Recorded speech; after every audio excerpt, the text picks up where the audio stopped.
కడపలో 30 ఏళ్లుగా ఒకే కుటుంబం అధికారాన్ని చేపడుతోందన్నారు కడప టీడీపీ ఎంపీ అభ్యర్థి భూపేష్ రెడ్డి. ఒకే కుటుంబం కడపలో అధికారాన్ని శాసిస్తోందన్నారు.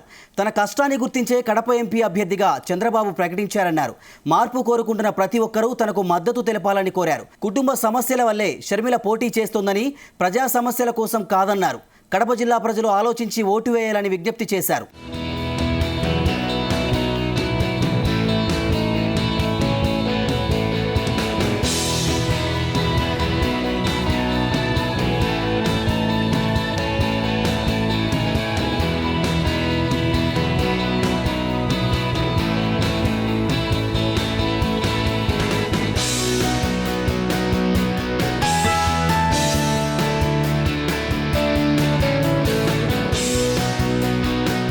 పార్లమెంట్ తెలుగుదేశం పార్టీ అభ్యర్థిగా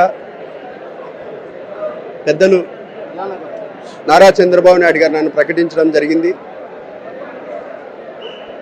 ఈ ప్రజాస్వామ్యంలో ఏ విధంగా రాజకీయంగా పోరాడాలా, ఏ విధంగా ప్రజల్లో ఉండాలా, ప్రజలకు ఏ విధంగా అభివృద్ధి పనులు చేయాలా, ప్రజలకు సంక్షేమ పథకాలు ఏ విధంగా అందజేయాలా, ఈ విధంగా ప్రజాస్వామ్యంలో రాజకీయాల్లో ఉంటేనే మనం చేయొచ్చు, రాజకీయంగా మనము ఏ విధంగా ముందుకు పోవాలా, కష్టపడిన కార్యకర్తకు కష్టపడిన నాయకులకు ఏ విధంగా చంద్రబాబు నాయుడు గారు ప్రాధాన్యత ఇస్తున్నారు అనేది నా విషయంలో మీ అందరికీ తెలిసిన విషయమే.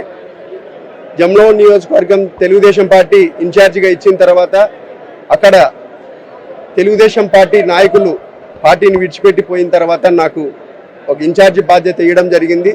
కానీ పొత్తుల్లో భాగంగా అక్కడ బీజేపీకి ఆ సీటు కేటాయించడము, కానీ కష్టపడిన విషయం తెలుసుకుని కడప జిల్లా వ్యాప్తంగా కడప జిల్లాలో ఉన్న నాయకులు, తెలుగుదేశం పార్టీ నాయకులు, కార్యకర్తలు, తెలుగుదేశం కుటుంబ అభిమానులు నా అభ్యర్థిత్వాన్ని ఐవీఆర్ఎస్ కాల్ ద్వారా వాళ్ళు మద్దతు తెలపడం జరిగింది. దాని ద్వారా చంద్రబాబు నాయుడు గారు కూడా నాకు కష్టపడ్డాడని అభ్యర్థిగా పార్లమెంట్ తెలుగుదేశం పార్టీ అభ్యర్థిగా నన్ను ప్రకటించడం జరిగింది.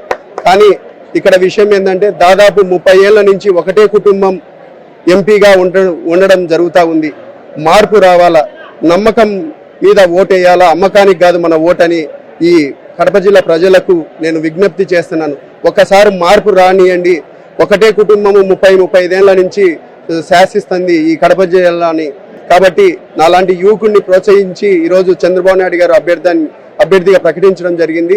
కడప జిల్లా ప్రజలందరినీ నేను విజ్ఞప్తి చేస్తున్నా, మార్పు రావాలా, మార్పు కోరుకున్న ప్రతి ఒక్కరూ నాకు మద్దతు తెలపాలని కూడా ఈ సందర్భంగా కోరుకుంటున్నాను. అట్లనే ఒక సైడు త్వరలో షర్మిలమ్మ గారు కూడా కాంగ్రెస్ అభ్యర్థిగా ఆమె కూడా నిలబడిపోతుందని తెలుస్తూ ఉంది.